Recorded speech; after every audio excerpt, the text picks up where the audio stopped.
Glad to be back in Rooks County, and this is slightly a larger attendance than the last time we had a town hall meeting in Palco. For the folks in Palco, if you find this disturbing, I'm sorry.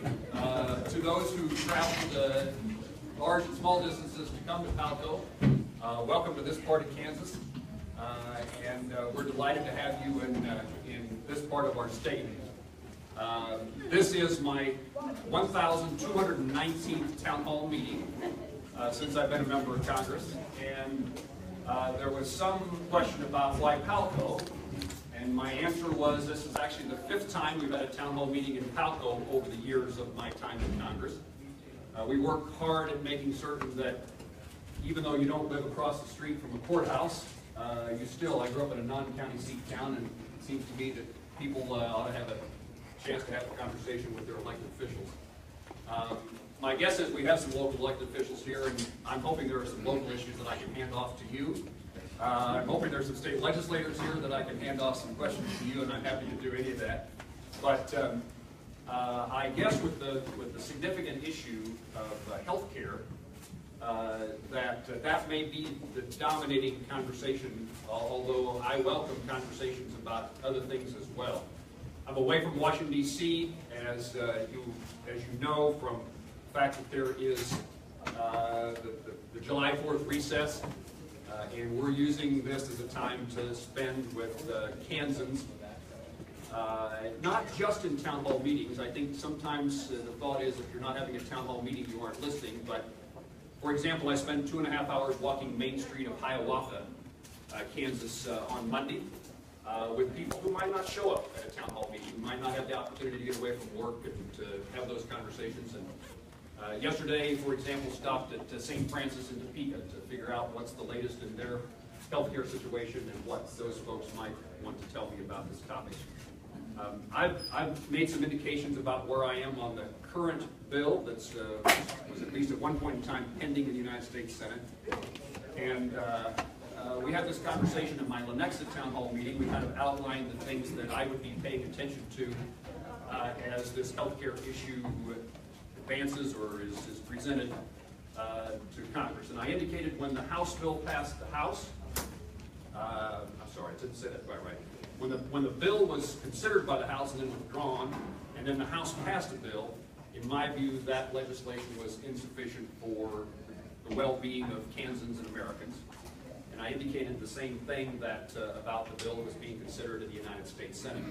What I've outlined to Kansans in press and in town hall meetings is kind of 4 areas that I would be paying attention to as we decide what makes sense. First of all, I would say that there are sometimes it's said that people who talk about this issue is just politics. And I would tell you that maybe there's some people who are still rehashing the presidential election in this topic, but that's not my view of what almost everyone who talks to me about healthcare is about. The conversations I have indicate to me that this is an issue that people feel very strongly about. It's very personal. And often in those conversations, a tear will start to come down a cheek as somebody tells you about somebody with a pre-existing condition, somebody with a disability, and what is healthcare changes going to mean to them. So the way I look at this is, first of all, I think there are significant problems with the Affordable Care Act. And I've indicated over a long time of these town hall meetings, for much of the last 7 years, people who come to a meeting like this would tell me how the Affordable Care Act caused problems for them, mostly related to the cost, to the premiums, to the co-payments, and the deductibles. Sometimes about not being able to see the physician or not getting the insurance policy they wanted. But people didn't experience the benefits of many people didn't experience the benefits of lower costs that I think was hoped that would come from the Affordable Care Act. Secondly, let me do it before I go to secondly. So one of the things we would be paying attention to is what the United States Senate and ultimately that Congress might pass, if anything. Is it something that does something that not only preserves pre-existing condition coverage, but is it something that actually reduces, slows the growth of, makes more affordable premiums, co-payments, and deductibles, the cost. Then secondly, on this topic, I am a product of rural Kansas. I understand the value of a hospital in your community, of a physician in your town, of a pharmacy on Main Street. And the second aspect of this, in fact, I visited all 127 hospitals in our state, completed that 127th visit just, I don't know, a month ago. And there is not a hospital that I can find in Kansas that is financially better off as a result of the Affordable Care Act. We can have a discussion if you want about expansion of Medicaid. That's a state issue, not a federal one. But the co-payments and deductibles, because they're so much larger, means that the bad debt that many of our health care providers have has not gone down, it's gone up. So I know the importance of health care in rural Kansas. A lot of what I have been about in my time in Congress is how do we make sure that rural America is alive and well. And I know in my own circumstance, if it wasn't for the hospital in my hometown, the hospital in my parents' hometown, I'll try to help you. Not everyone is arguing with the press. We're going to be helpful.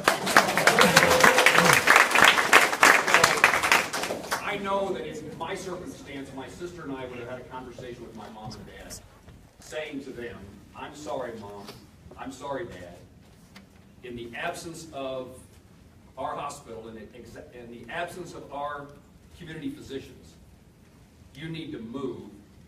And we probably would have filled in that to where, probably with Hayes. But wherever it would have been something different than what was home for my parents.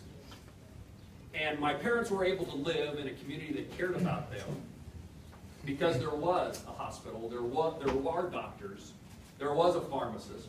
All the things that were necessary for their health care existed in our hometown. And it made that conversation unnecessary, and it allowed them to remain at home.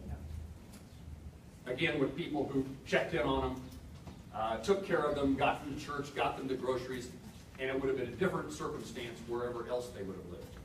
So the second part of this, first is the pre-existing condition and the affordability. The second part of this is, does it help or hurt keeping health care in communities across Kansas? The third part of this is Medicaid. And it's, I don't know necessarily why it's third, other than it came to me later. In a sense, it's not really anything that has to do with repeal or replace the Affordable Care Act. The only issue that I know that Medicare is involved in the Affordable Care Act is what you do with states that did or didn't expand Medicaid. But the reimbursement or the cost to the federal government or to the state of Kansas associated with Medicaid is really an issue that is not directly tied to how we fix the Affordable Care Act. And I have concerns about the bill as written in the United States Senate, the bill that, again, I don't know what the status is of what's in writing today, but what I saw and indicated I couldn't support were things that were related to Medicaid, a couple of things that are very Kansas-oriented. First of all, it takes money out of Medicaid in Kansas to pay for states that expanded. So it takes money out of a state that didn't expand Medicaid and provides it to states that did expand Medicaid to extend the period of time that Medicaid expansion receives the higher federal reimbursement rate. And it does that at the expense of a state that didn't expand and has pretty conservative policies about who qualifies for Medicaid. So if you want to say that, I don't know how you want to describe it, if you want to say Kansas was responsible, or again, I know there'd be disagreement about that, but if you want to say that a state that hasn't spent money on Medicaid, we get punished and pay a higher price to pay for states that did it differently. So that's troublesome to me. But then just generally about Medicaid, somebody may need to get me, I feel like I'm shouting. one of the things we need to worry about, I have concern about people with disabilities, the frail and elderly. I also know that if we want health care in rural places and across Kansas, Medicaid and Medicare need to compensate for the services they provide. We all, in the absence of Medicare and Medicaid doing that, historically what's happened is that providers try to shift the cost to people who do have insurance, and so it drives up the cost for other people as well. The fourth, which is important as well, although is rarely talked about, the Affordable Care Act caused circumstances in which job growth, job creation didn't happen. People, and I can say this easily in Palco, I've told people in Washington, D.C. for as long as I've been there, that where I come from, economic development can be whether or not there's a grocery store in town. And almost no one in Washington, D.C. would understand how that could ever be an issue. It sounds like it's unrelated to healthcare, but let me describe to you being in a town in which the Chamber of Commerce and the City Council invited me to come see their new grocery store. Their grocery store was going out of business. They recruited somebody to buy it. They wanted me to see what it looked like today. And it was the thing you'd want in a small town grocery store. The deli, the fresh fruits, the vegetables, the sandwiches were made. But the owner takes me aside and says, Senator, you need to know that there's a town down the road with the same problem this town had, and they're begging me to buy the grocery store. I've looked at the numbers, and I'm not going to do it, and I'm not going to do it because it puts me with over 50 employees, and I can't afford to have my circumstance change and have 50 employees in the Affordable Care Act come in. So my point is there are decisions that are made, that plus the 30-hour and 40-hour work week, have had significant consequences to how businesses think about what they do to put more people to work. Let me take one step back, because in my conversation about Medicaid, one of the consequences of the Medicaid changes, as we put more money into the states and expand it, one of the places it comes out of is the increase in Medicaid funding and the so-called cost of living, and whether it's a medical cost of living or something different. And they chose, in the previous bill, the cheaper version. That has huge consequences for us to be able to keep nursing home care in our communities. And again, this is a statewide issue, but in rural America, significant consequences to the ability to care for our senior citizens in the absence of adequate, appropriate Medicaid funding. Finally, to put a wrap around all this, what I wish would have happened and what I encouraged to happen unsuccessfully was, we ought to try to do this in a way in which we all have an opportunity to present our ideas and to have committee hearings, allow experts and the public to testify, and to give people a chance to get comfortable or uncomfortable with whatever the proposal is. And that's not the circumstance that we find ourselves in. It's probably not the circumstance that's going to happen in the near future. But I believe in the legislative process that allows public debate, public discussions, testimony, amendments offered by all senators. Bill comes to the Senate floor, amendments offered by all senators, and figure out where there are 60 votes to pass something that is so important to so many Americans. So, I'll say things today that, my experience in my town hall meeting in Lenexa, in which there was slightly more people there than here, 450 or 500. Incidentally, I got booed with my first sentence, which was, I've only had one larger town hall meeting than the one we're having in Lenexa this morning. And that was when the Affordable Care Act passed, and people showed up to tell me how bad it was. And that resulted in a boo. My point is, there is a different point of view, and it affects people differently. And the end result is, we ought to be trying to take care of people who are benefited by the Affordable Care Act without doing, let me say it differently. We ought to try to take care of people who are harmed by the Affordable Care Act by also providing the kind of need and care, meeting the needs of people who were benefited by the Affordable Care Act. A difficult proposition, and my guess is very difficult, I'm going to say it differently, impossible, almost impossible to try to solve when you're trying to do it with 51 votes in the United States Senate, in which there is not significant consensus of what the end result ought to be. That's kind of my overview of healthcare. I'm going to take this to questions or comments in just 1 second. I wanted to say something because I've said this at every town hall meeting. One of the things, and particularly related to healthcare, but benefits generally, that I pay attention to are veterans, and I want to ask you for your help and involvement. I am not a veteran. I grew up and graduated from high school in 1972. That means the Vietnam War was a significant part of my growing up life. I happened to be at an age in which the Vietnam War, Vietnamization concluded, and the United States was generally out of the war by the time I graduated. But one of the things I saw that happened in my life as a 16, 17-year-old was that our servicemen and women, as they returned, were in many instances poorly treated and not honored for their service, and didn't receive the respect and care that they earned and deserved. We're working hard to make certain that that is different today. And the reason I raise this issue for you that are veterans in the audience, or those of you who know veterans, let us help them.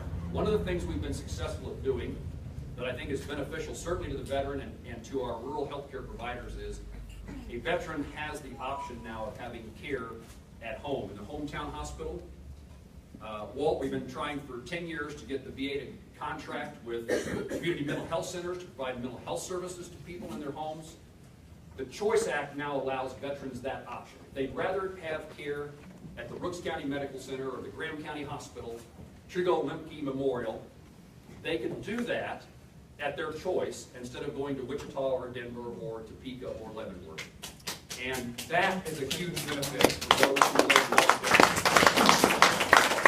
I raised this topic because the VA is implementing this bill in a way that makes it very difficult to achieve that. And there is way too much bureaucracy in getting the veteran where they need to be, and then more bureaucracy when they need another test referred by their doctor. This keeps going, and we're just trying hard to get it changed. And the VA testified after this bill was passed that veterans don't want this law, don't want this option, don't like it. And so my request of you is that if you are one of those people who would qualify and want it, or if you know somebody, make sure that me or my staff know that so that we can go to bat, so that the VA can't come testify to Congress and saying this program doesn't work, nobody likes it. Because that's the direction we could be headed. And we need to demonstrate that it does work. Larry McIntyre was here a moment ago. He'd be annoyed at me for mentioning his name, but we've worked closely with him, with VVA, Vietnam Veterans of America. I shouldn't mention his name because I'm sure I'm disclosing something about his health. So there's some other veteran in Brooks County that called me to say, I need a colonoscopy. I used to tell this story, and I would say, this guy called me and said he wanted a colonoscopy, and nobody believed me. So he needed a colonoscopy. And he called and said, Jerry, I called the Wichita VA, and I told them that I needed a colonoscopy and I'd like to have it done at hometown. And he said, the VA told me, I'm sorry, sir, but you live more than 40 miles, you live less than 40 miles from Hayes, which has an outpatient clinic. Therefore, you don't qualify. And he says, oh, no, that's fine. I called the clinic in Hayes. They don't do colonoscopies. The answer was, I'm sorry, sir, you live less than 40 miles from a VA facility. And that's the kind of stuff that a veteran will throw up their hands and say, I'm done with this, and the VA will win the battle. I now chair the appropriations subcommittee that funds the Department of Veterans Affairs. It was my choice, but it wasn't like what I really wanted to spend my time doing. But the goal is to try to get myself in a position in which we can influence the outcome on behalf of folks who did serve, unlike me. Yes, sir. Yesterday in the Hiawatha World, the reporter was saying that the quote was, doesn't feel that Kansans are any better off now than they were before the ACA bill. So with that in context, and keeping things local, in 2014 here in Brooks County, where we're at, 18% of residents were uninsured. And as of December of this year, that has fallen 8%, so now just 10% of the population is uninsured. The way the mathematics work under the Senate version of the bill, there will be a premium increase for the local community here in North County of over $11,000 to stay on the silver-based plan. Given the percentage of families that are living at or below the poverty line of disability, given the amount Speak up, we can't hear you. that the state would lose. People who want to hear your questions, say We it. can't hear you either. Speak up. They can't hear me either? No. Oh. What are you talking to in there? So the state stands to lose $450 million in Medicaid funding. That impacts this local community by about $60,000 for this school district. Given the loss of about 120,000 fewer people insured within the state of Kansas. And we can go on and on and on. And recognizing, not viewing where your staff wrote the bill, nor the president really had much involvement in it, are you able to articulate any benefit for a resident of Kansas of the current version of the Senate bill? I have no doubt that you quoted me correctly in the Hiawatha world. What I tried to say, or was attempting to say then, is what I said this morning, which is there are people who tell me they are better off, and I believe them, and there are people who are less well off. And perhaps the difference in broad terms is those that have an employer-based insurance program and those who are trying to be covered under an individual circumstance. And that's really what the Affordable Care Act attempts to get at, is those who are an individual, and that is a difficult, challenging market. So I would say, first of all, I'm not retracting what I said a moment ago, which is there are people who have benefited. I think that, can I name somebody that's better off? I can name people that at least tell me how their circumstance is less beneficial to them and their families, and it's the increasing cost of premiums and the insurance policies that they want. That doesn't deal with necessarily individuals and the individual market in trying to take care of them. So, right, but setting the ACA aside, and regardless of and this bill, regardless of what a person may feel of prior president, current president, ACA, just focusing on this bill, can you envision a scenario in which an average Kansan actually comes out better with the passage of this bill? I think the key to having a bill that benefits an average Kansan is what, if anything, is capable of being done in regard to covering pre-existing conditions and reducing premiums, co-payments, and deductibles. That ought to be the goal of a repair, replace, whatever the words are that people use today. And that's not, in my view, where we are with the legislation pending in the Senate. The question is there something that can be done? And I await that conclusion. Bob, Doctor? Thank you, Senator Moran, for coming with us today. I'm Bob Knox. I'm a pediatrician from Hayes. I actually knew your daughters before I knew you. He's setting the stage in which I can't tell him no. As a Plainville kid, Bob, I never heard of a pediatrician. It was my Kansas City wife who told me we had to go to a pediatrician. I just thought you went to a doctor. Some people don't think pediatricians are. Consider thinking about an issue differently. The federal government is charged with the protection of its citizens from external threat. The U.S. military provides the service and is funded appropriately. We as a culture have not accepted the responsibility to protect citizens from internal threat, disease, and injury. Health services are not funded at the military readiness level.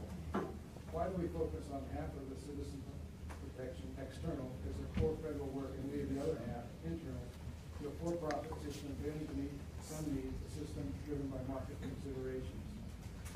Taxes required to fully fund healthcare needs would not exceed the cost currently paid by the citizen through individual and business insurance fees.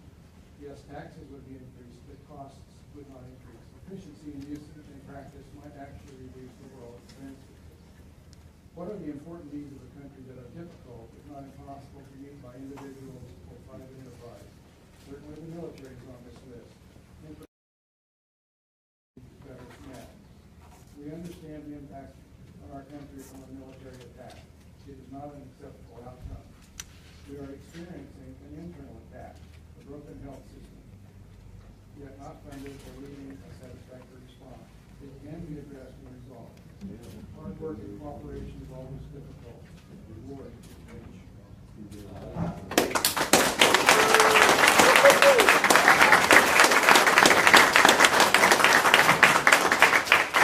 We thought he was a great pediatrician too. A suggestion, there is space here if folks want to come around and stand or sit in front of me. For the folks in the back, just let me respond before the next question. I'll try to shorten my answer so that more people get a chance to say what they want to say. I actually thought at the time and continue to believe that we're focused on, in some ways, the wrong topic when it comes to healthcare. Cost of healthcare before we simply transfer it over to somebody else to pay for it. And it ought to be top, front and center, in my view, today, things related to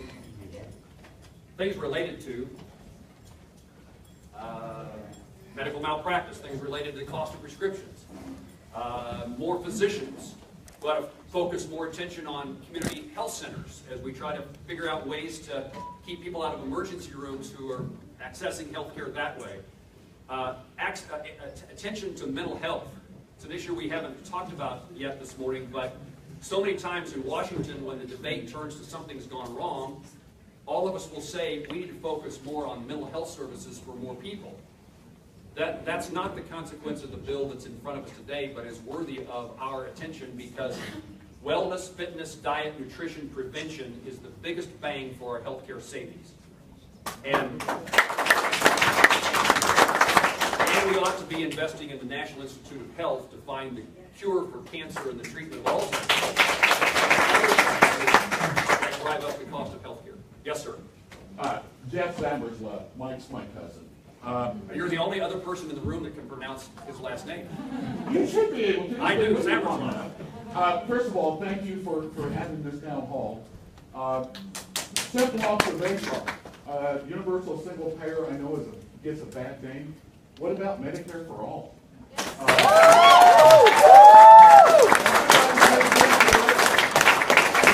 80% of the cost for retirees such as myself, if the insurance companies, supplemental policy like we have now, let them pick up the other 20%. You pay them like we do now for a supplemental policy. Just a simple observation. I mean, it would work. We already pay into it. Why not use it? The system's already in place. And my question has to do with being a disabled vet. I am 90% service-connected disabled, and I paid at 100% individual and employability. Now I'm 60. Mulcahy, the current budget chief, and also the head of the VA, have been having discussions on how to bring down the cost of the VA's health care. I can't remember which one of them said it, but one of them said one of the ways was to take away individual and employability at the age of 62. What are we who are paid at 100% supposed to do with the difference, which is substantial between a 90% disability income to 100% disability income, when we lose that, when we still have bills to pay? As the chair of the subcommittee, I think you should have some kind of input on that. So I would appreciate you understanding that maybe people need to be better informed before they start making statements that cause instability rather than being stable. It's really hard to go out and get a loan for something if they say, well, you're going to lose half your income in a year. I really can't loan you any money. So stability over instability is good. Thank you very much. I don't know whether that's in the president or the administration's budget, but Congress will, my guess is, take a significantly different point of view, and I'll look into the question. Yes, ma'am, in the back. Yes, Robin Andersek. I'm a lifelong Kansan. If public hearings are not held in the Senate on the next Senate bill, will you withhold your vote? I will not, necessarily. That's not the criteria. I know that's not the answer you were looking for. No. But I've had this question before, and while I think that's the preferable way, my criteria is what I described to you. The things that I outlined are important to me, and if the bill can get to the point that satisfies those requirements, it could earn my vote. Again, I guess that's what I have to say. Without public hearings, though, how will we know that it does have what you want in it? I'll do my best to make sure that I will not walk away from any vote I cast. I'll be explaining a no vote. I'll be explaining a yes vote, whichever one it is, and I will do my best to make certain that there's lots of input by Kansans and knowledgeable about what this legislation is. Would you choose country over party? Would you choose country over party? The question was, would I choose country over party? In so many ways, how could anybody say anything different? But the answer to that is I will choose country over party. I will choose Kansas over party. And I said this in Lenexa. This bothers me a lot. So I indicated, perhaps in response to a question, or just maybe on my own, I don't know. And I said, this can't be Republican and Democrat stuff. This is so important to get it right. And I will make a decision not based upon my party, but based upon what I think is good for Kansas. That was an applause line in Lenexa. And what troubles me is that ought not be any standard different than anybody behaves. And how that became something special, different, I don't know. That makes no sense to me. I'm sorry that that's the circumstance we apparently find ourselves in. And I do think that, there is a great desire in this country for us to find common ground and solutions to problems.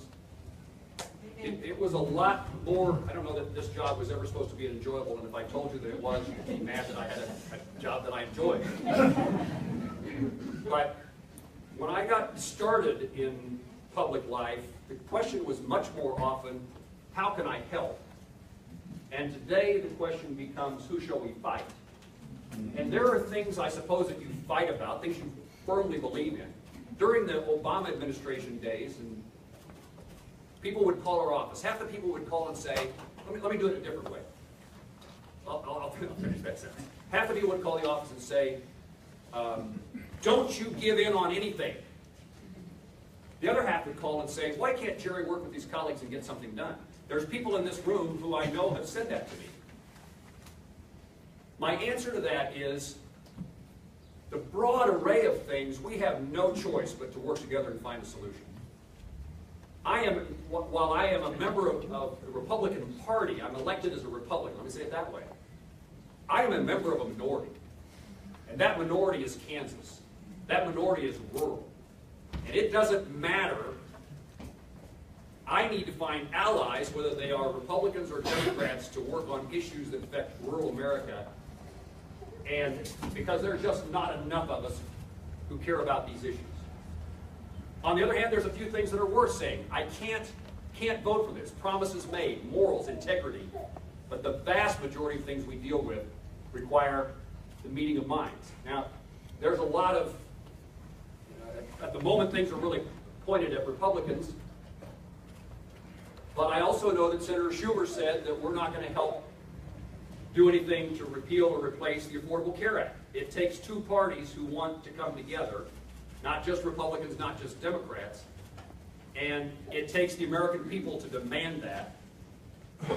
I've been told that it's silly to have town hall meetings. I've been doing this for as long as I've been in office, 1,219 of them or whatever it is, and people will say, those people aren't ever going to vote for you. I don't know whether that's true or not. But the way I look at it, you may not be my voters, but you are my constituents. And you deserve the ability to have a conversation.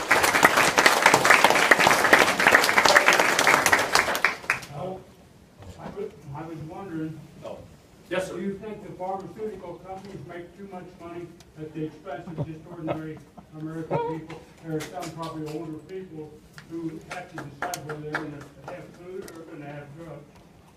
The question was about, do pharmaceutical companies make too much money, more money than they should?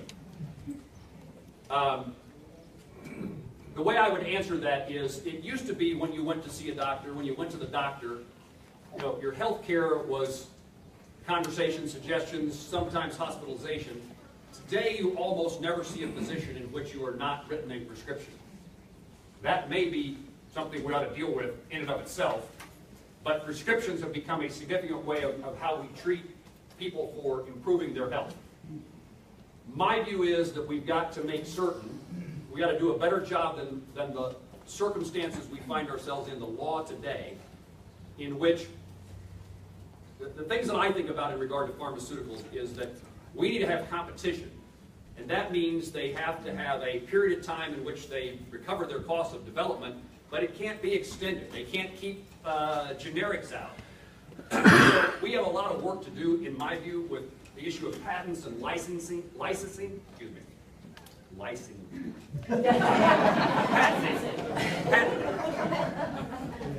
And so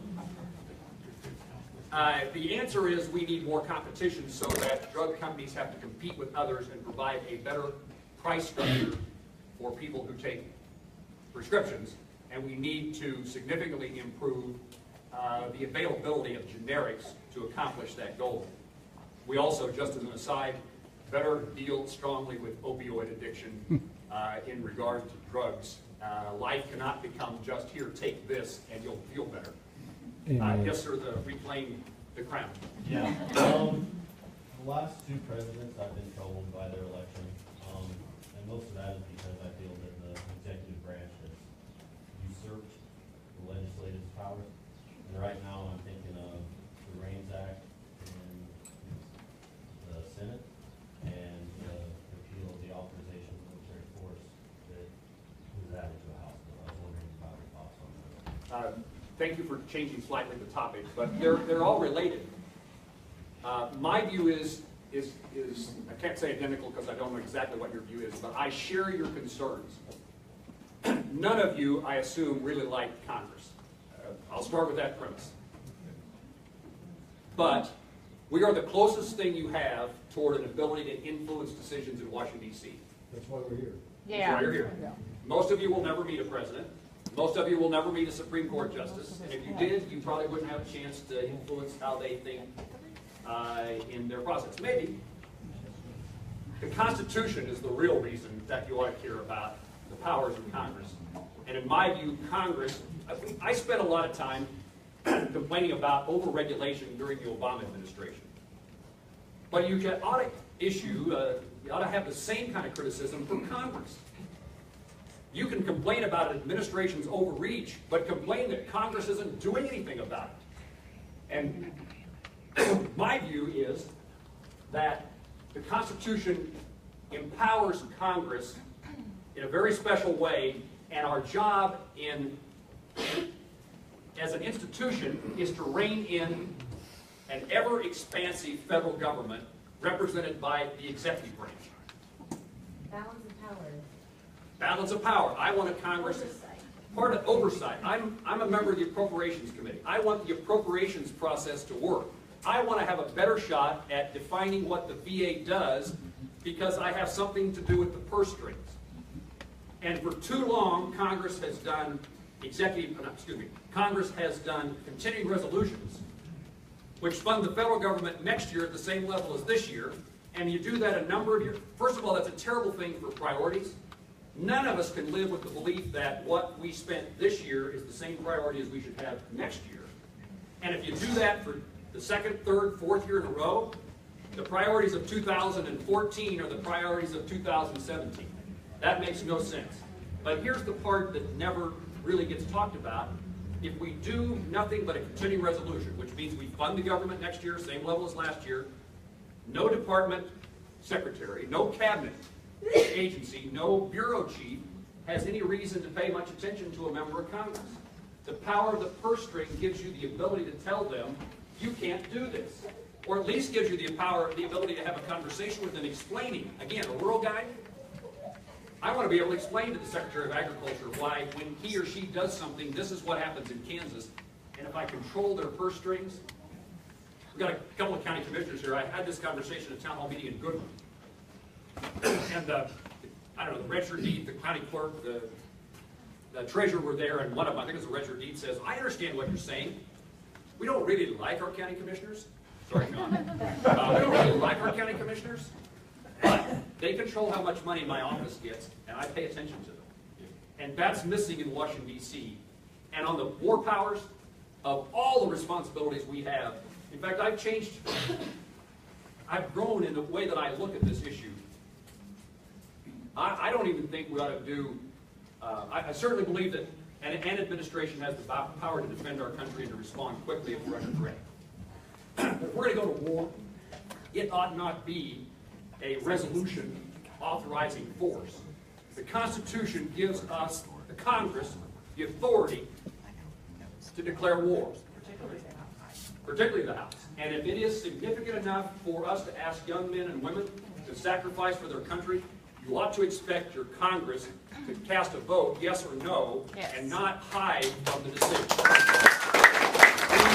Again, this doesn't sound like something that most Kansans would, cheer for, but constitutionally, we need a strong Congress to rein in an administration, any administration, and they just keep growing. More and more stuff, not less. Yes. Senator, it has to be said that the REINS Act would mean that no protections for citizens can be enacted by agencies who are there to protect health, education, welfare, environment. And that's going to be handicapped by a very burdensome legislative process you just described. So while I'm with you and you're very articulate on that point, the REINS Act would have the effect of harming your decisions, not saving. Let me understand it better. Yes, ma'am. Well, thank you very much for having this event today. We don't think town halls are silly. I want to get back to health care. Cancer care is very expensive. Patients and survivors need access to specialists, prescription drugs, hospitalization, and follow-up tests. The Senate bill currently allows states to waive the essential health benefits package, which means that plans that offer all of those needed benefits may become much more expensive to people with pre-existing conditions of cancer. How are you going to make sure that cancer patients and survivors are protected and have access to those benefits? Thank you. It's unusual when I talk about spending more money. And in this case, it actually is reprioritizing how money is spent. But we are working hard to continue to increase the amount of money that is going to NIH for research related to cancer and other diseases. We've added $2 billion a year now for 3 years. That is a good thing. As I thought about this health care bill, and I don't know whether I get blame or credit for spending that money, but I am one of the most ardent advocates for that policy. You get credit. Thank you. Yes. Well, thank you.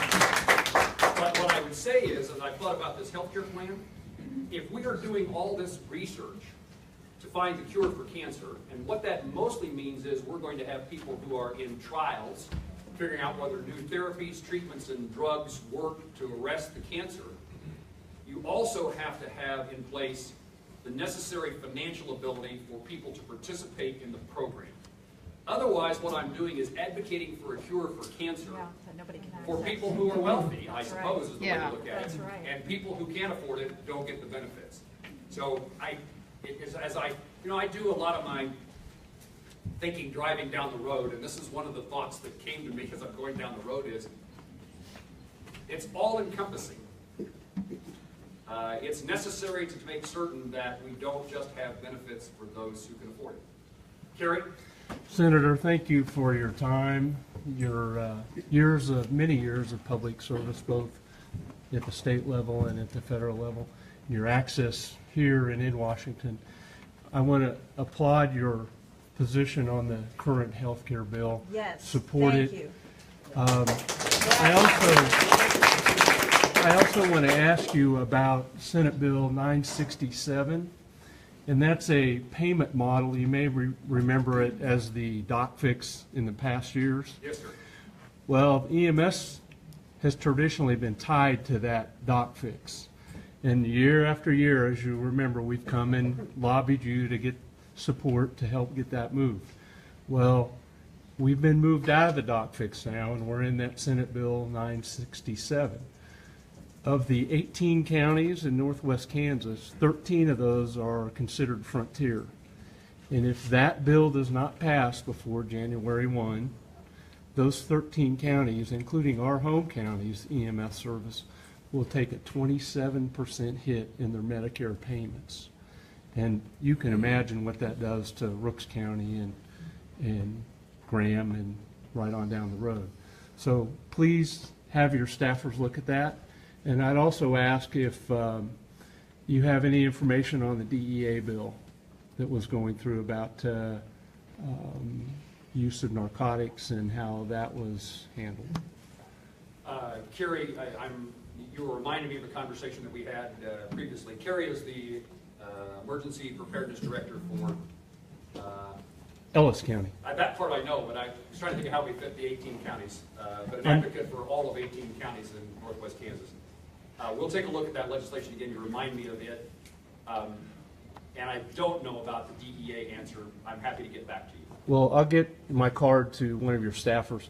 But I would also, it's really important to look at that Senate bill, because if the Medicaid system collapses, and we've seen this in Independence, when the hospital closed, the EMS service becomes the health care access point. And they have not only doubled, they've tripled their unit utilization hours, because now they're going not 2 miles, they're going 35. So it's really important to look at the payment models. But I'll use your comments just to say a few things. One, it is a significant development when a hospital in a town of 10,000 people doesn't remain open. That's a wake-up call. There are lots of factors, I'm sure, involved in this circumstance. Secondly, I'll be in Independence as the hospital in Parsons opens an emergency room in Independence to try to meet that need in a few weeks. And then thirdly, we have some folks from out of the area perhaps that are with us today. One of the things you ought to know about our emergency services here across this part of Kansas is, in many instances, they are volunteers. They are trained. They volunteer. Our fire department answers the sound of a siren. And healthcare in many communities in Kansas is an ambulance that gets you someplace else. And that someplace else is not always as close as we'd like for it to be. Yes, ma'am. First of all, I'd like to say that I'm a breast cancer survivor, so thank you for your work on cancer research. And a comment and then a question. A comment, you talked about pharmaceutical costs being so high and people relying on medication. And my comment would be, perhaps we should listen well to a former First Lady who was promoting exercise and eating well in order to stay healthy. And we can address healthcare issues from, at a systemic level. My question is, when you look at the Affordable Care Act, why is it always spoken of in terms of repeal and replace? Why not look at, I don't think any of us who support the Affordable Care Act think it's perfect. Why not look at what's working and then look at what can be done? Why not work together to take what was a start and is, in my view, an improvement, but continue and make it better?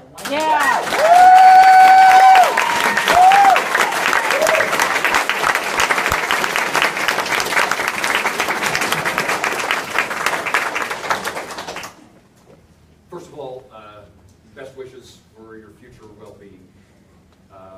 Secondly, it is what I tried to convey earlier about healthcare costs. The biggest bang for our buck is wellness, fitness, diet, nutrition. Some of that is access to healthcare. Some of it is lifestyle habits. Obesity remains a significant problem in this country. So it is, in some ways, it's not necessarily a government program, but it's a mindset. Perhaps the government program is we seem to turn everything that parents don't accomplish over to our schools. So promoting, I just like that fact, but it does seem to be reality too often. And we need to be promoting wellness, fitness, diet, nutrition, lifestyle well-being. I would say that... Stop blaming the victims. I didn't hear what it says there. Stop blaming the victims. Stop blaming the victim. No, stop blaming the victims.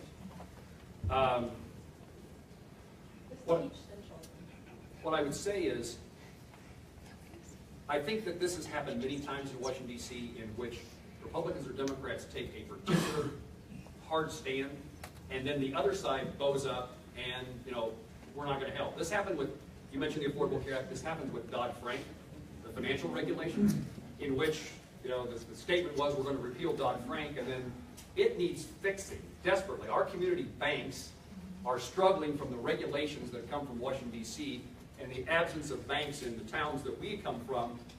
Our ability as farmers, small businessmen and women, a grocery store in town begins to disappear.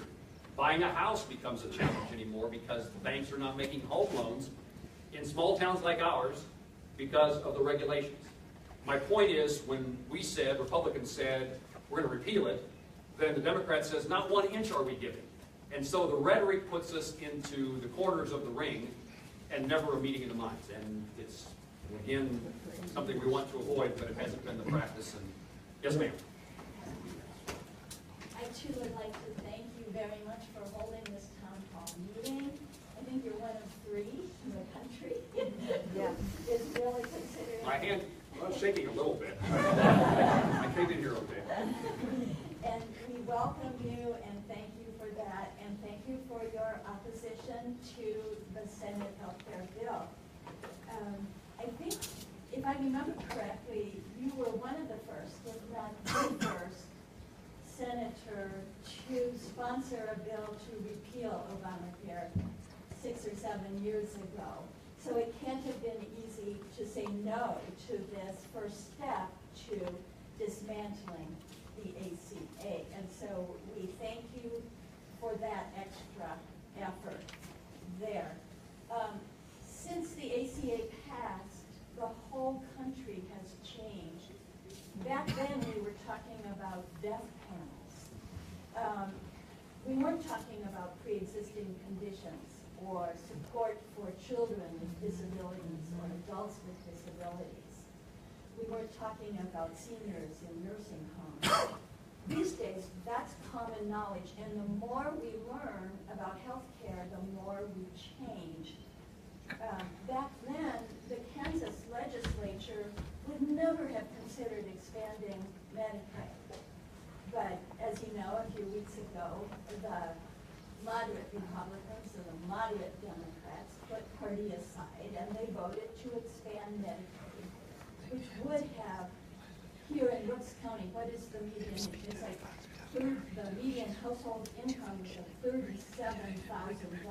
That means half of the households in this county are living on less than $37,000 a year, which makes getting sick a huge problem. Medicaid expansion would really have helped. And that's what those moderate Democrats and moderate Republicans in Topeka decided. When people say, well, put Kansas ahead of party, I think they're thinking of a rigid, ideological right-wingers who will not change no matter what the effect is on human beings. And that's why the Medicaid expansion. We don't want, the whole country, I think, wants to go forward on healthcare now. There is no going back to the status quo. Yeah. People just aren't going to accept that. Everyone's thinking, well, how can we do this better? So how do we go forward? You've articulated some of the problems that we're currently facing. You did on the floor of the Senate. I was glad to listen to some of your speeches. You read a letter from, I think his name was Phil, in Kansas City, who You have a better memory than I do. who had a policy on the individual exchange. And then the next year, his premium doubled and his deductible doubled. And he wrote you, he says, we can't put aside anything for retirement when we're paying this much for health care. So that was one problem. And then you also mentioned that Blue Cross Blue Shield of Kansas City is withdrawing from the exchanges altogether. So Blue Cross Blue Shield of Kansas is hanging in there, but Kansas City, Blue It's about 100,000 people who lose coverage. Yeah, so, okay. 67,000. So Maybe you, I'm in Missouri. I'm one of them. Okay? So you articulated those problems, and so we're thinking out here, we're trying to figure out the healthcare system. The insurance companies can't make a profit on Phil unless they double the premiums and double the deductibles, and that makes a problem for Phil. He can't afford it. Blue Cross Blue Shield of Kansas City can't make a profit in that market, so they're pulling out altogether, leaving people without any coverage at all. So, okay, so what are the going forward, what are the solutions? Well, one obvious one would be you and other reasonable, non-rigid ideologues could work together with Democrats to bolster the insurance market, make those adjustments which were not predicted when the ACA was passed, in order to raise the subsidies to the point that Phil can afford and Blue Cross Blue Shield can make money. Okay, that's one solution. Just work together. First of all, you can't get the Democrats to do anything. That's not true. For 8 years, you would not want President Obama. Maybe you're right, sir, but I would like our senator to give it a good try, so he wouldn't be blamed for it. Okay, but then we're also thinking, you know, those of us who are figuring out, well, learning more than we knew before about the healthcare system, why is it that we have to design our entire American healthcare system around insurance company profits?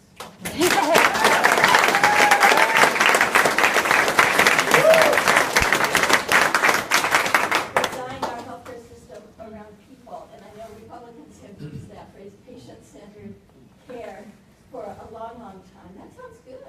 I think, well, I won't get into the slogans and what it may or may not have been used for, but it sounds good. Sounds good to me. The insurance companies, I'm just going to do some studying about this, 20% of our healthcare dollars go to the insurance companies for their lobbying, for their bonuses, for their multi-million-dollar salaries, for their executives, and that's for the nonprofit ones. But for profit insurance companies, they're working for their shareholders.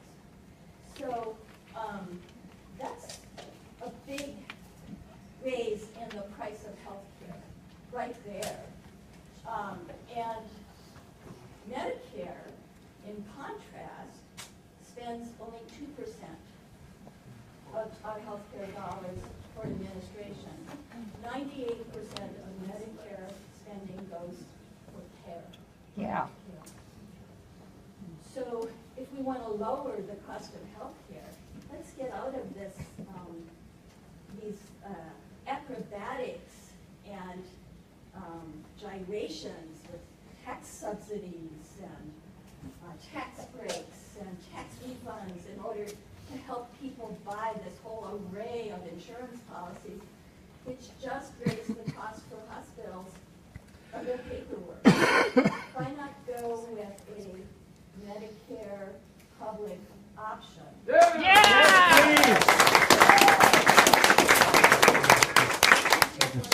hospitals and healthcare providers to process. And you proposed it as part of a loyal Republican. Why can't we get the Yeah. government's done? Why are we different than you guys? I You think all the free insurance, everything free? Why don't we deserve it? I think what Ed is suggesting is that Suggesting the truth. I know I have no standing in defending myself, but we're on the exchange as well. We buy our insurance on the exchange. But your pockets are deep. Agreed. Yeah. Agreed. That's right. You are on. I have a question. It's a follow-up. You are on the market. The local asked a question. That is true. But there's an asterisk next to that you, not you, but all members of Congress receive your care through the District of Columbia which chooses the best of the best plans. So it is true that you're in this with the rest of us. 3 hours till the next but you get much better seats from where you're sitting. And that is what I think a reasonable suggestion that Claire McCaskill had is that for these counties where they have lost all coverage, that they be allowed to participate in the District of Columbia's plan so that they have access through the exchange just as members of Congress do. I didn't know exactly what you're telling me or what you're telling us. My assumption was the District of Columbia wasn't anything special, but I'll find out if that's the case. Yes, sir. Okay, I have a question. What is currently before the Senate right now is a bill that they keep on saying is going to take pre-existing conditions into consideration. No one is going to be denied because of pre-existing conditions. Yet, for most people with pre-existing conditions, it requires them to take medication to manage those pre-existing conditions. Yes, very expensive From what I medication. understand, states can now opt out of the essential benefits, which would then eliminate for many of those people those medications. So while they can not be denied insurance, but yet they can be denied coverage for medication, what good is that insurance if it doesn't cover that medication for some people?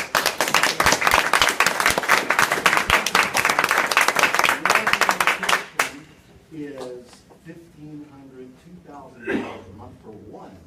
So, yeah, the premiums are high or whatever, but at least after they meet the premium, those life-saving medications are covered.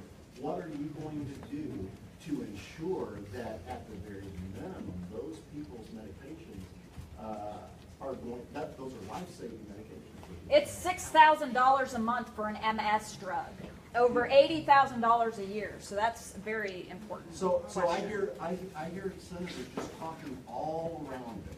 They're using the talking points about how that pre-existing conditions are going to be covered, but yet they're dancing all around the prescription drug piece of this puzzle. And you said yourself that's how physicians are dealing with it. So this seems to me like it's a major part of this legislation, and everybody's dancing around it. I want to know how you feel about that one particular issue of prescription drug coverage, and how you're going to protect Kansans and make sure that whatever is written into this bill covers prescription drug coverage. And yes.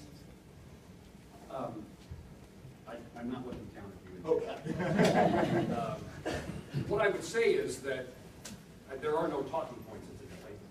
For the time I've been in Congress, I've been handed talking points as I leave Washington, D.C. every Friday, and I've never looked at them once.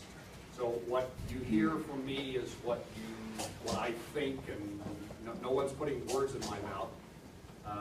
But what I would say is that I'm very interested in making sure that pre-existing condition is covered, and I wouldn't consider it covered if it could be taken away in some other fashion. So it's, and another part of this is again driving down the road kind of thought. So who in the room doesn't have a pre-existing condition? Don't we all? Yeah. I don't know what I mean. High blood pressure prescription drug coverage to manage and so I think what you're telling me is in the lifetime cap, that then has a consequence on the access to prescription drugs? The EHBs. Well, from what is being debated in the Senate right now is the prescription drug coverage is a mandatory EHB. Well, what has been leaked out is that states can opt out of the essential benefit, and one of those essential benefits is prescription drug coverage. Yes. Well, we can argue all day long that some senators are saying, well, I'm not a woman, I can't get pregnant, so why should I have to? Yeah. However, okay, let's just for the sake of argument, let's say that's true. However, you can't find people here that don't have to take prescription drugs in order to manage their illnesses or their pre-existing conditions. So to me, it seems like it's almost like a bait and switch.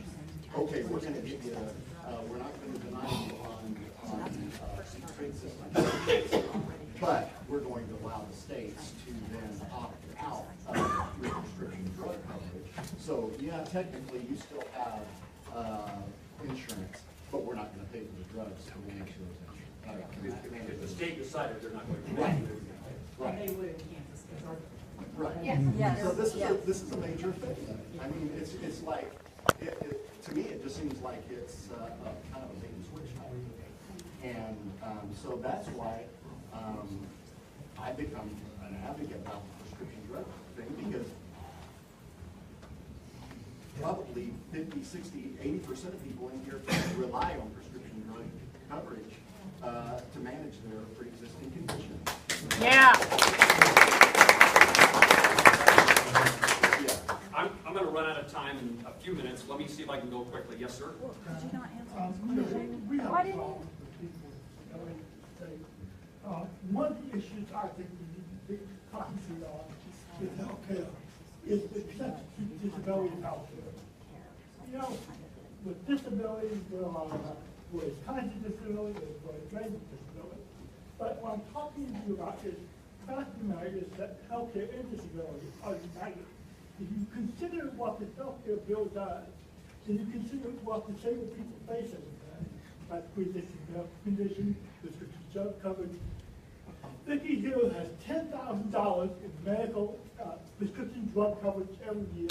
She gets $10,000 in prescription drugs every year. But if they cut the Medicaid benefits by $700 million, which is what the plan is, It's she could $211 lose her Medicaid coverage. She could use her drugs. She could use everything for that. Now, as a standard, we need to have a better coverage for people with disabilities because they're vulnerable. Now, we're talking about healthcare coverage in general. Another thing we need to talk about is jobs. We want jobs. People with disabilities can work. One of the things that can increase the health of people with disabilities is having a job. Yeah.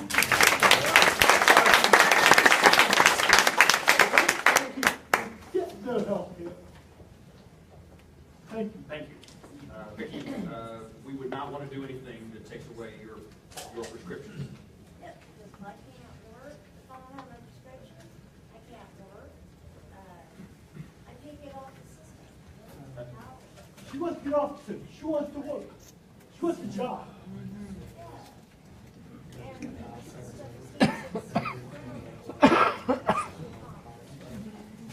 Another one of those driving down the road things is Listen for them. all of us ought to be about opportunity. The decisions that we make in public policy ought to be motivated by, does it increase the chances for everyone to pursue the American dream? And again, this Medicaid issue added to the Affordable Care Act really isn't part of the Affordable Care Act except for the expansion issue. And so I will take to heart what you said. I don't know what else to say about that, but I understand the circumstance you're describing, and I value people who want to get off the system, want to work. It's one of the things about Kansas, incidentally, that we get punished for because we've been so conservative in our Medicaid benefits that when that becomes the baseline, then as it grows from a much smaller start. And so, again, it goes back to states that it did expand and didn't expand, but it's beyond that. It's if you start with a low base, the growth is minimal. Let me go to the back. Yes, sir?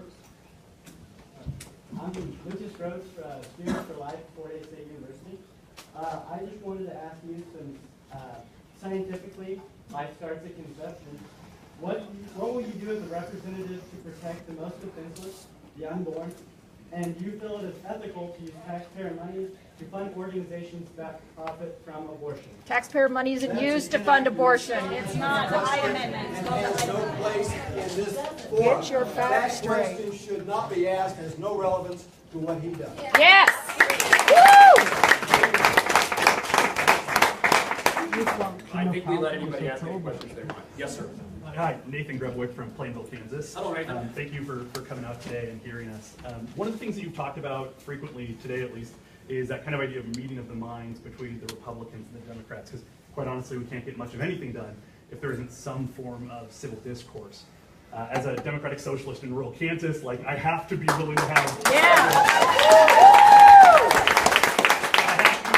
civil discourse with people, or I don't get to talk to them. I don't know what you're applauding from the social democrat in Western Kansas. The Democrat I understand, but not the socialist Democrat. We love Kansas. More education, Senator, more education. So, my question is, in light of wanting to have that kind of civil discourse, what is your reaction or thoughts to an executive branch and a head of the executive branch who is unwilling to have civil discourse, and in fact is constantly promoting uncivil discourse with their opposition?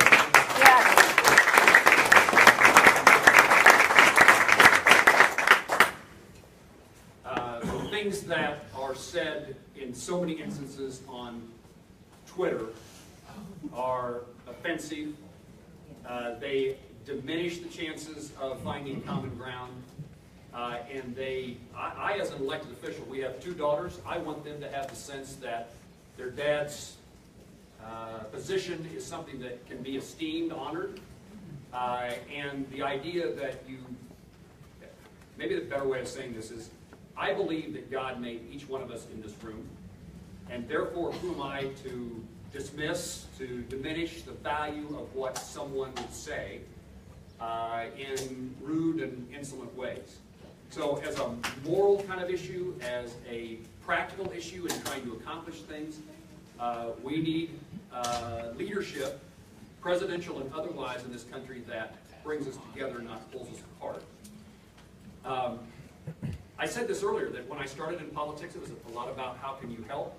Something has happened. This country is very divisive. I support, for example, the appointment of a special counsel in regard to Russia and the election.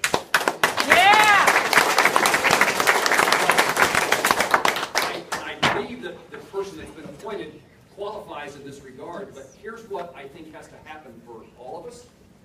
Regardless of the outcome of that counsel's decision, whether he says, whatever he says, let me say it that way, whatever he says, we need a country that will accept it as the right answer, whether or not, regardless of who you voted for or who you want to be president.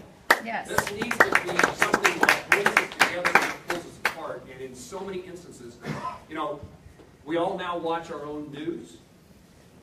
I don't watch the television news anymore. I grew up with Walter Cronkite, the CBS Evening News of Walter Cronkite.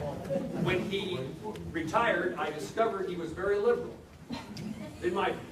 But I didn't know that when he was delivering the news. I thought he just told me that's the way it is.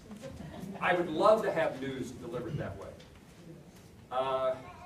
Again, I perhaps have wandered from your question, but in all instances, the public discourse ought to be high standard and appropriate. And the media, they have a job to perform.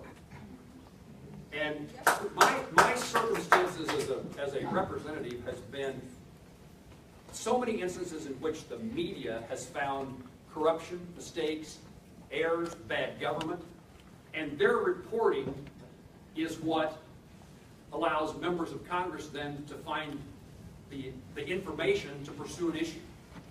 So, yes, the media says things that aren't always appealing to all of us, but the media's role is an important one, and it ought to allow the opportunity for us to hear what They should have to prove what they're saying. we want. Truth in the media. Yes, sir. Over there, all right. Is it correct that Medicare and Medicaid cannot negotiate drug prices? Is that a correct statement? I think that's a correct statement. I know that is true. It's true for, I don't know about Medicaid. Somebody help me. Is that true? Medicaid's a state issue, so I'm not sure right now. Medicare cannot. And the prescription drug benefit that was passed did not include a negotiation provision. So under Part B, the prescription drug plan, the federal government does not negotiate drug prices. And I actually voted against the bill in part because it didn't allow it. Yes, ma'am. I don't really want to mention too long.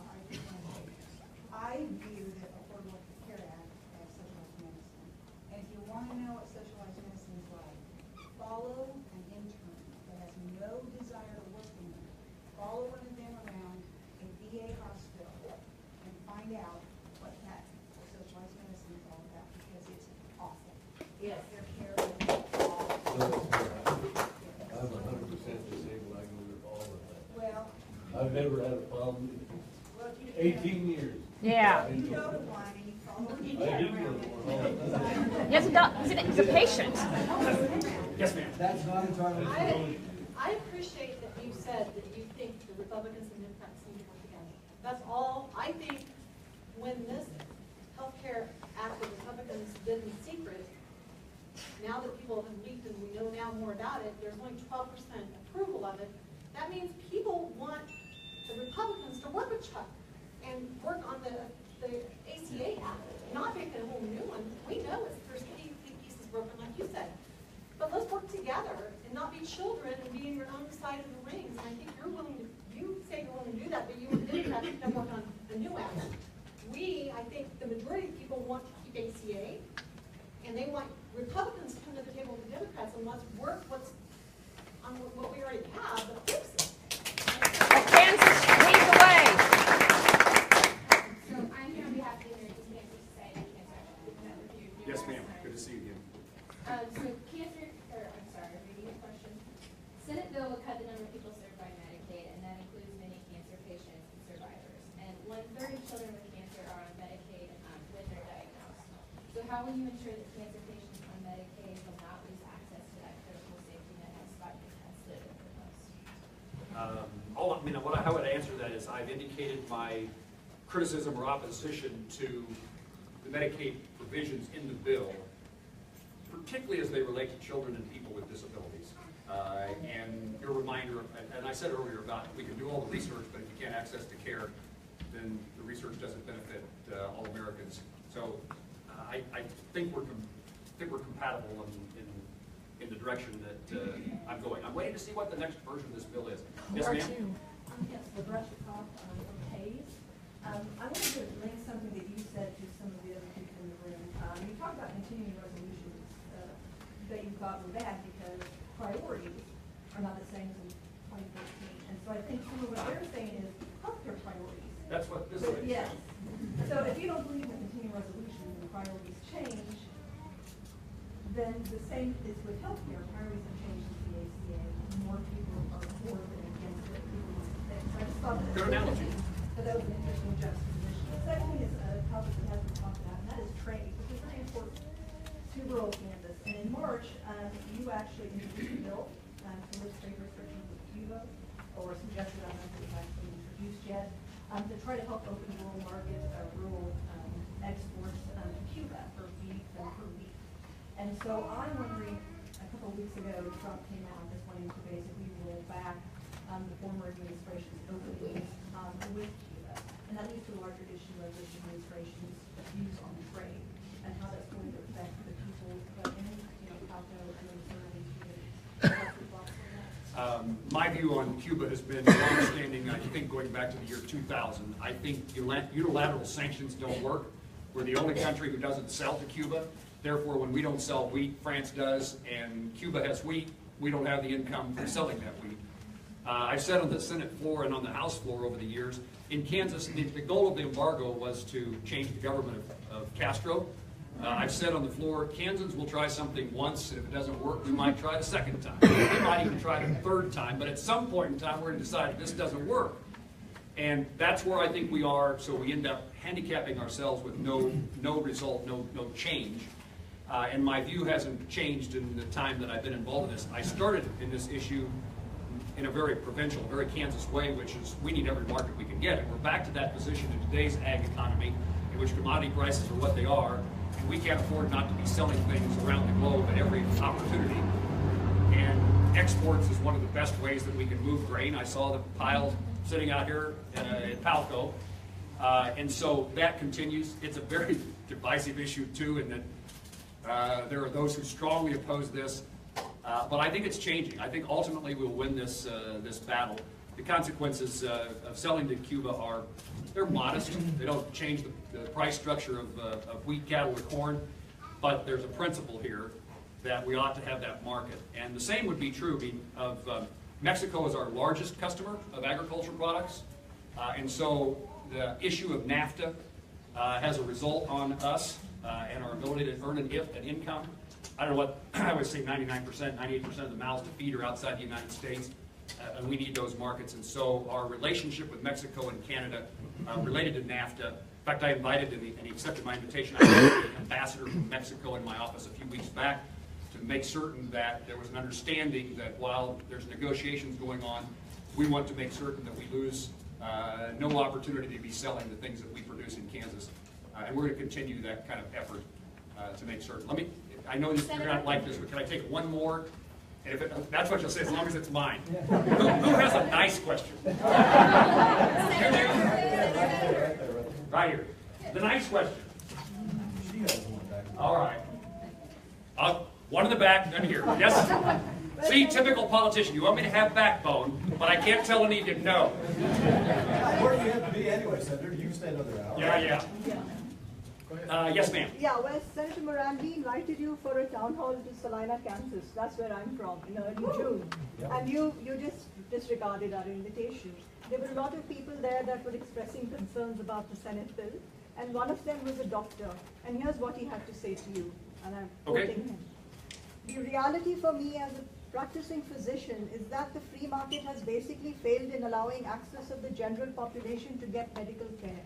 Now, every day I have to make decisions to take care of people, sometimes suboptimally, not because of what they need, but what can be afforded. So, for example, today I had to change someone's medication to a cheaper generic one, which has a worse side effect profile. You were talking about generic medicine. This is a decision made on economic grounds entirely. I wouldn't want my own family to take that particular medicine because there are better ones. But this person can't. So I could prescribe it to him. They could get 2 weeks worth of medication from the hospital foundation. Then they would run out. 2 months later, they would be back in the hospital because their psychosis returned. This is psychiatrist. Now, this is not only inhumane, but stupid. Now, I believe the only way to get out of this conundrum is to Medicaid for all system. You know, what is it that's going to take for us to acknowledge that fact?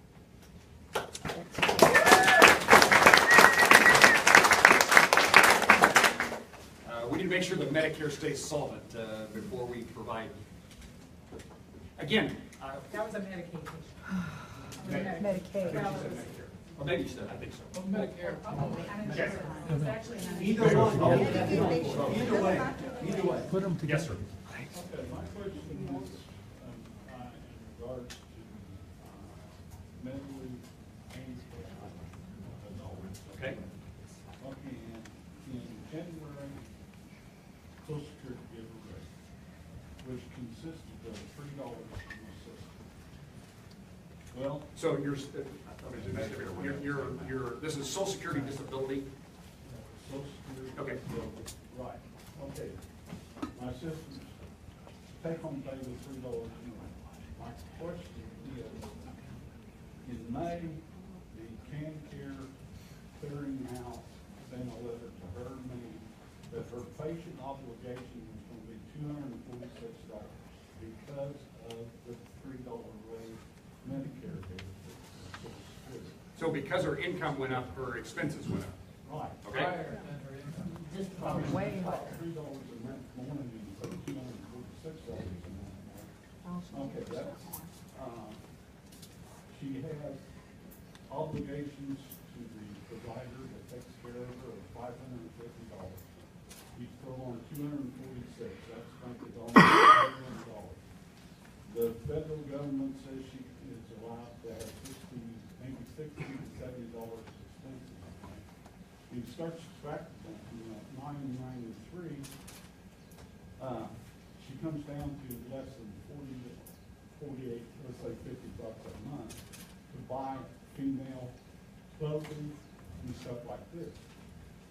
Look, I asked my caretaker in what's called Topeka, and they said, well, that was handled by the federal government, the census, Social Security, Medicare, and all this stuff. Well, where's that $246? I'm not capable of answering your question, but I'm willing to make certain that we explore what's going on and see if there's a way we can help. What you described makes no sense to me. Although if CanCare is a state issue, and I'm not trying to distance myself from that, I just don't know how those two things work together. And they said, well, it's federal. They were the ones that decided. You call your utility companies, they tell you their bill is the result of Congress too. You get those calls. Anyway, I just, Okay. I can't see where she gained $3, but she got to put out $246 now for patient obligation. What's this for? I don't know. But if you'll give me a name and a number that we can have a conversation with, we'll do it. My name is Elise, and I'm a Planned Parenthood patient and employee. And 56% of Planned Parenthood health centers are in rural areas or provider shortage areas, including our health center in Wichita. What will you do to ensure that Planned Parenthood patients on Medicaid who rely on Planned Parenthood for birth control and Pap tests and breast exams can access that life-saving preventive health care? I don't have a good answer that's going to cause anybody in your circumstance to applaud. I need a better one then.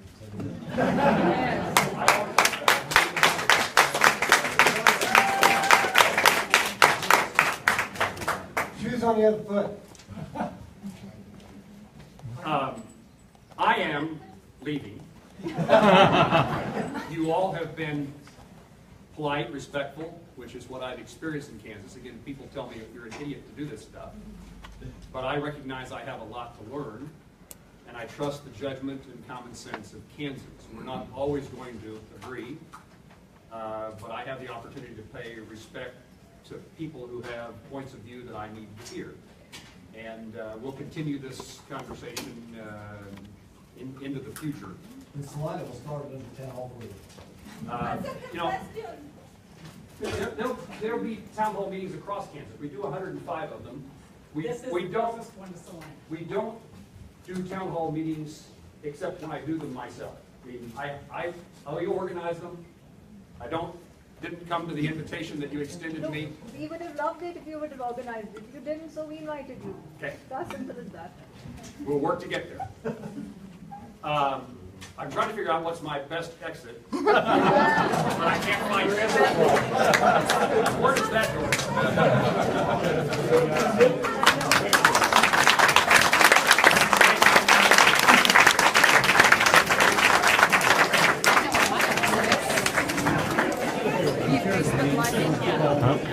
Good, because I totally failed. I didn't turn it on. There'll be a video out there eventually. Did you see me trying to do it, and then I realized I didn't hit the button? I think there will be a lot of good footage from this. Good. But we'll see. So, I'll leave it to the young